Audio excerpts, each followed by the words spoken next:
autores que fizeram muito por mim. E agora eu tenho certeza que eles podem fazer muito por você. Zygmunt Mises, Mary Hoffman e Santo Agostinho.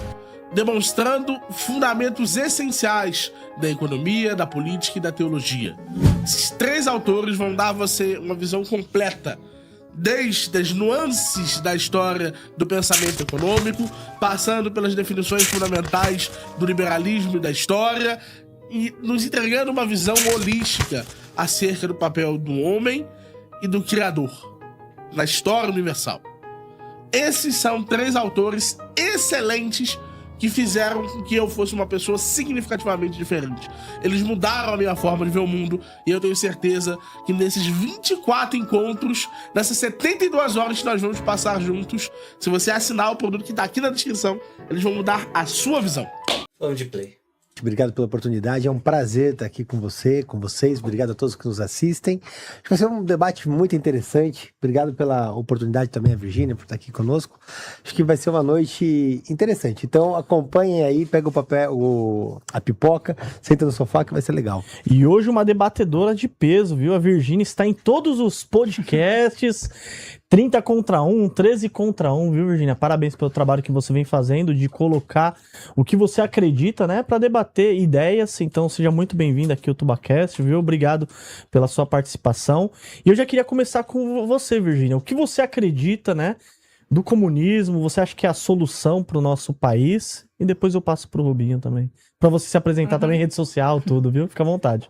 Salve, salve, pessoal. Travesti Comunista aqui na Voz. Queria agradecer, em primeiro lugar, o convite do podcast. Já tive aqui, inclusive, num 13 contra 1, né? Que a gente jantou aquele agroboy bolsonarista, né? Bem perdido, inclusive, mas foi bem divertido, assim.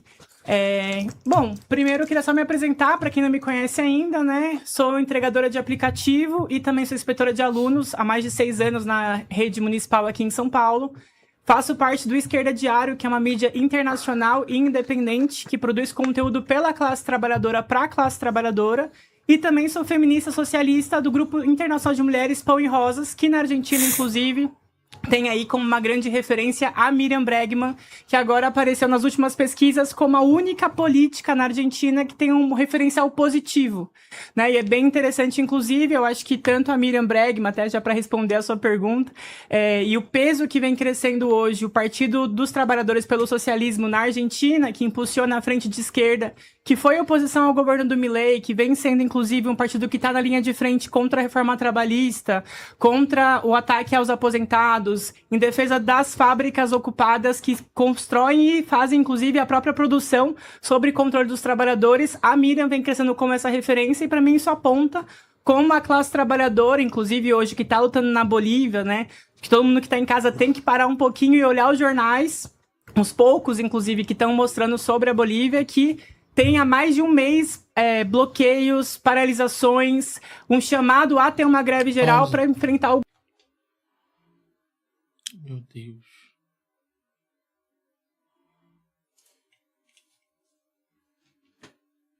Eu coloquei o vídeo inteiro, mas eu tenho corte aqui. Não. Calma. Até pode ser que o corte seja melhor que isso. Mas, porra, tu sentiu a mesma coisa que eu? O quê? Que vamos ser presos? Não. Tu sentiu que ela não disse nada. Essa é outra narrativa. Assim, eu pensei em várias piadas que me fariam ser preso, mas nada além disso. Entendeu? Ela não conseguiu formular uma linha de raciocínio. Ela tá tipo... Ai, tem comunista aqui, tem comunista ali, tem comunista mais ali, mais aqui, mais aqui, mais ali, mais ali, mais ali, mais aqui. Ah! Que vale a pena comentar, porque você não vai achar um discurso meu falando que professores são vagabundos, diferente de grevistas, que assim o são. Sim, nós, educadores, somos grevistas também. Existe uma diferença nós, muito educadores, grande. porque quem faz greve não é sindicalista, é trabalhador. Então hoje, acho que os povos bolivianos estão ensinando a gente a como lutar pelos nossos direitos, e acho que isso mostra como a classe trabalhadora vem se colocando na perspectiva, inclusive, de enfrentar o que é o capitalismo, né? Eu vi que vinha logo depois, mano. A gente foi pra esse corte. Voltando até onde estava, né, mano? Doideira.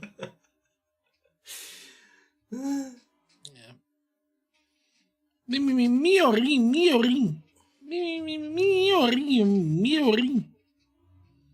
Dá play.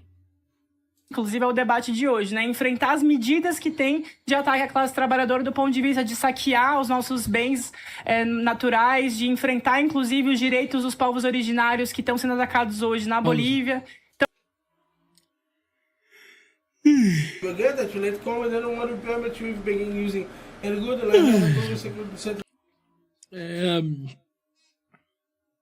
Nossos bens naturais, né? Todo dia é isso, cara. Todo dia é meu ouro. Devolva o meu ouro! Todo dia devolva o meu ouro! Essa perspectiva fiduciária, né? É uma perspectiva muito estranha. Muito estranha. Você entende pouco, mano. Que se você fosse basear única e exclusivamente na concentração de minérios e pré-condições materiais associadas à riqueza, a África deveria ser o país mais... País não, continente.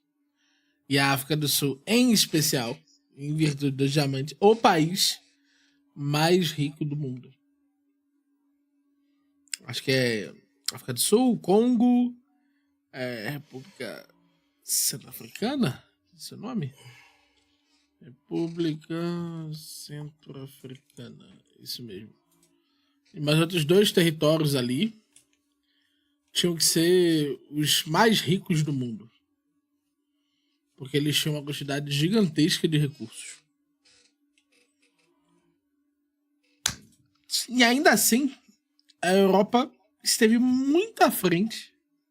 Muito à frente na produção de recursos e conseguiu se aproveitar disso, né? Conseguiu se aproveitar de uma série de componentes essenciais.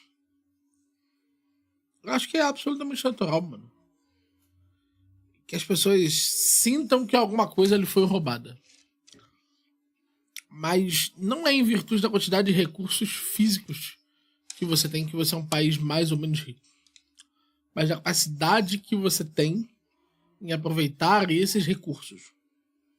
E países mais pobres, como a Bolívia, muito provavelmente vão se beneficiar muito mais fazendo parte da divisão internacional do trabalho do que preservando seu ouro, seu petróleo. Entendeu? Pode dar play. Então, acho que sim. O comunismo não é uma alternativa para o Brasil, uma alternativa para o mundo. Né? O capitalismo é um sistema que produz o que hoje? Né? Genocídio na Palestina, a gente tem o caso da guerra da Rússia contra a Ucrânia, a gente tem, enfim, todos os tipos de corrida armamentista dos países europeus. Tudo isso para, na verdade, fortalecer uma indústria da guerra nas disputas que tem entre as principais potências para lucrar cada vez mais, escravizando a classe trabalhadora. Então, no momento onde a gente voltar a ter jornada de trabalho que é anterior à Revolução Industrial, não é possível que alguém ainda defenda o capitalismo, a não ser que se beneficie com ele, né? Ou seja, os banqueiros, empresários, os políticos patronais, como o próprio Rubinho que está aqui. Então, sim, estamos aqui para enfrentar. E você, Rubinho, o que você acredita? Você acredita no capitalismo na sua essência? Conta pra gente aí um pouquinho. Não, é muito simples. Se você pega os dados históricos nos últimos 200 anos, há 200 anos atrás, 90% da população mundial vivia em situação de miséria.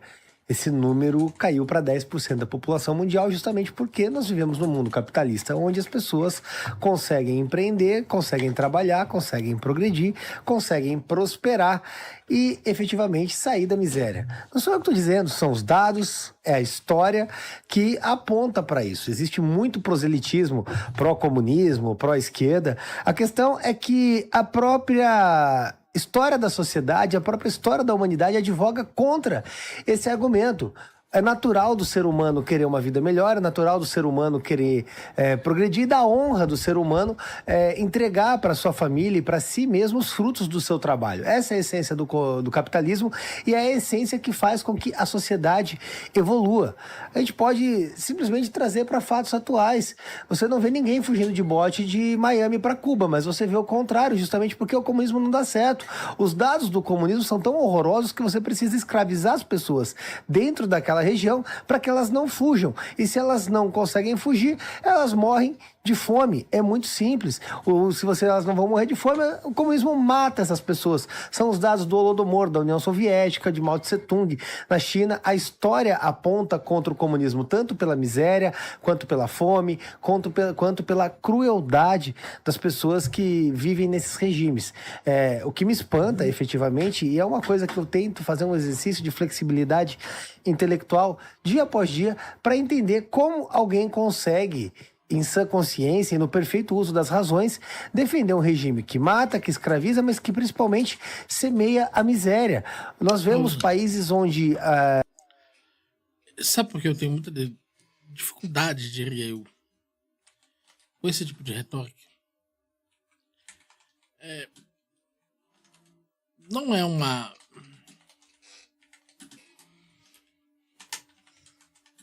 Deixa eu explicar pra vocês.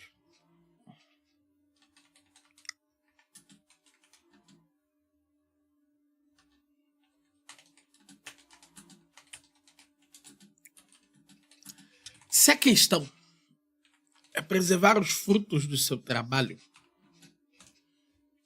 e os frutos do trabalho são entregues de forma díspare entre os mais diversos indivíduos e certos indivíduos vão receber mais recursos, muito provavelmente o seu trabalho será ligeiramente melhor remunerado no comunismo do que fora dele.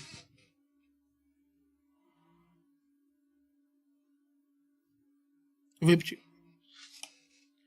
Muito provavelmente, em virtude da distância entre o seu capital alocado, que geralmente no seu trabalho é baixo, e os frutos do que é produzido pelo seu trabalho, muito provavelmente, sob condições capitalistas ideais, você seria remunerado menos do que no comunismo.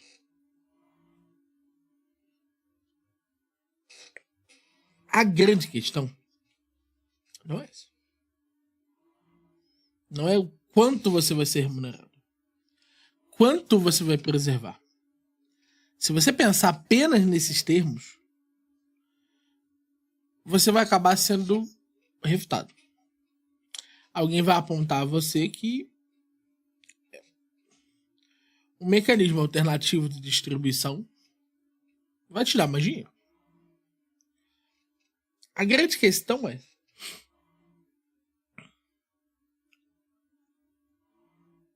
essa remuneração, ela é feita com recursos que correspondem às necessidades das pessoas ou não. Ou seja, não pensa em quanto da parcela total você tem. Porque isso é remuneração. É quanto do todo você tem direito. Não pensa nisso. Pensa. Qual é o mecanismo em que o tamanho do bolo é maior? Qual é o mecanismo em que o valor real que eu recebo é maior? É por isso que dificilmente a gente pode comparar o sistema pela remuneração média de um dado indivíduo na sociedade. A gente tem que comparar pela produtividade dos modelos sociais. Oi?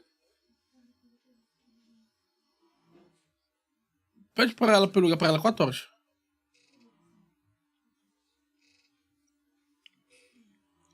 No capitalismo, você tem um modelo social que prioriza um mecanismo de feedback e sobre o qual há um processo de descoberta das melhores oportunidades.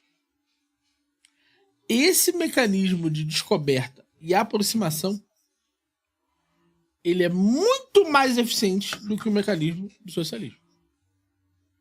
O mecanismo do socialismo tenta entregar arbitrariamente, segundo um conjunto de regras prefixadas pelo administrador geral, responsabilidades industriais e administrativas sobre determinados recursos. E isso, evidentemente, será menos produtivo. Porque esse administrador não tem os meios para entender quais são as necessidades sociais efetivas. Isso é sobre o problema do cálculo econômico? É. Mas também é sobre os mecanismos de feedback. Também é sobre o chamado livro do Hayek, sobre preços, present production. Também é sobre um livrinho chamado Profit and Loss, sobre toda a questão epistêmica relacionada à função empresarial. Todas essas coisas acrescentam complexidade ao problema levantado pelos socialistas. Então, eu não sei se eu iria por essa linha aí, meu mano Rubinho Nunes.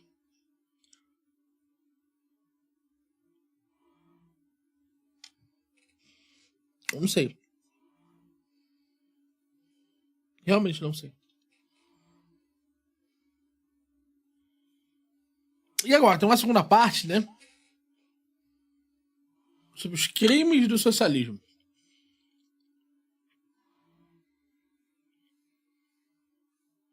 Tem um autor que eu gosto bastante. O nome dele é Milovan Djilas. O Milovan Djilas, ele faz um argumento matador contra o comunismo. Ele diz assim, ó. Miorim, leitor, não é que o socialismo por acaso provocou a criação de uma casta de indivíduos que manda e uma casta de indivíduos que obedece, reconstruindo uma nova classe e agindo contra a outra classe como mecanismo de opressão. Não é isso. Na verdade, o que aconteceu é que está inserido na lógica do comunismo a criação de uma nova classe. Porque o materialismo dialético deve ser inserido e se aplicar, inclusive, para a sociedade socialista. A sociedade socialista produz a mesma classe que gostaria de contrapor. Veja que interessante. Não é preciso que aí haja uma oposição radical.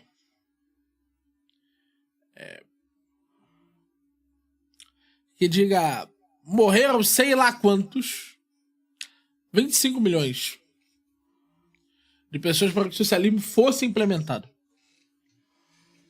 Esse número sozinho pouco importa. Porque ele poderia argumentar que o número de pessoas que serão salvas em virtude do socialismo em muito compensaria, e aí você teria que disputar uma questão utilitarista. É que é típico do sistema fazer renascer sob uma forma nova e sobre o qual não há mecanismos claros de controle uma nova classe de opressão e dominação. Então essa opressão é permanente. Ela é típica do regime civil. E aonde você tentar o socialismo, uma nova classe de burocratas se afirmar. E aí é muito mais difícil, mas muito mais difícil. O socialista poder argumentar que não, o número X está errado, o número Y está errado. Se eles produzem uma máquina de moer gente. Entende?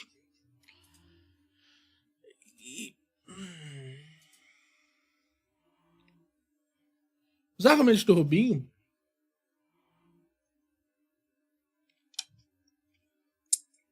não sei. Eu acho eles ingênuos. Não sei quão convencido seria um socialista disso. Ou mesmo um capitalista.